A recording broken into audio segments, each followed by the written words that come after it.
Now, from across the tri-states, this is KHQA Sports. It was just 3 weeks ago that Cahokia finished as the state runner-up in Illinois Class 3A boys basketball. On Monday night, the Cahokia District 187 School Board voted to eliminate that same basketball team from competition next winter, along with all the other sports and all of the other extracurricular activities on campus.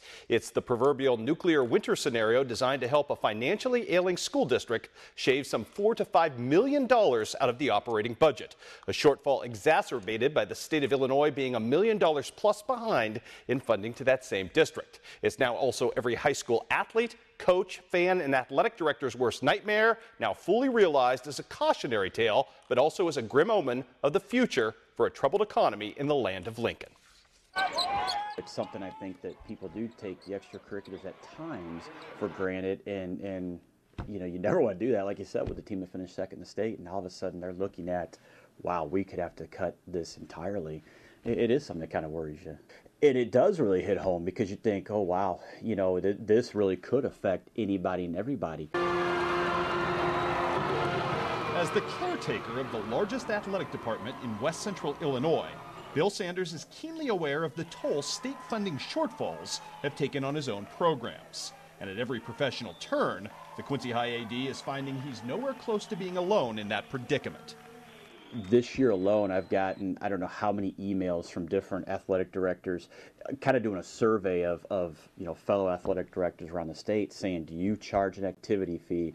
How much do you charge? How many sports? Is there a maximum? Is it, you know, and all kinds of questions in that area, because some schools do and some don't. But there's several schools that are starting to look at that now. And schools that have traditionally been, you know, fairly well off financially, that are now starting to look and say, okay, we've got to be proactive too.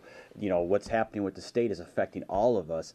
To the point that while schools like Quincy High may be in nowhere near the dire straits of a Cahokia, on a long enough timeline of continued economic failure, every public school in the state of Illinois becomes at risk. Athletics has always been lucky, and music's always been lucky in the booster support that we get. I mean, all of our sports get just a tremendous amount of support from their booster clubs. And so does music with the Friends of Performing Arts. The concern, I think, from that level is at some point there's just not any more to give. Every expenditure has been looked at. I don't think there's been any stone that's not been overturned and said, okay, is there money to save here? Is there money to save there?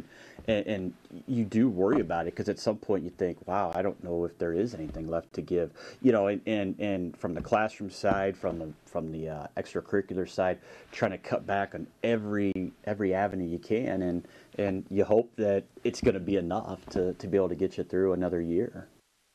Welcome to the new politics of doing sports business in a broken economy. Has not been fun for anybody involved, and it's not going to get any easier.